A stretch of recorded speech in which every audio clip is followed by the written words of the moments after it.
Good morning guys. Our video for today is magsisinigang sa bayabas. Ayan. Nagpakulo ako ng bayabas.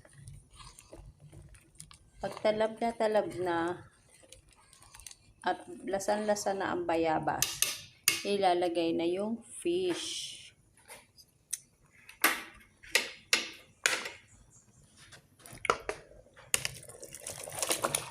Ayan, lalagyan nyo na yung fish. Hayaan nyo magpatalbog-talbog siya. Ayan.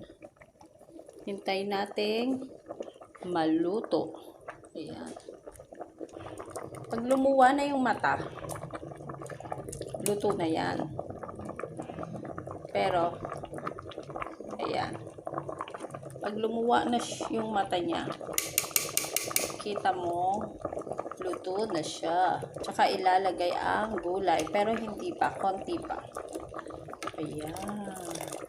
Sinigang sa bayabas. Ayan guys. Lalagay na natin ang ating gulay. Ayan. Lagay natin ang ating gulay. Ayan. Huli natin. Ayan. Ayan. Happy eating guys! Ayan, ang sinigang sa bayabas. Charap, charap.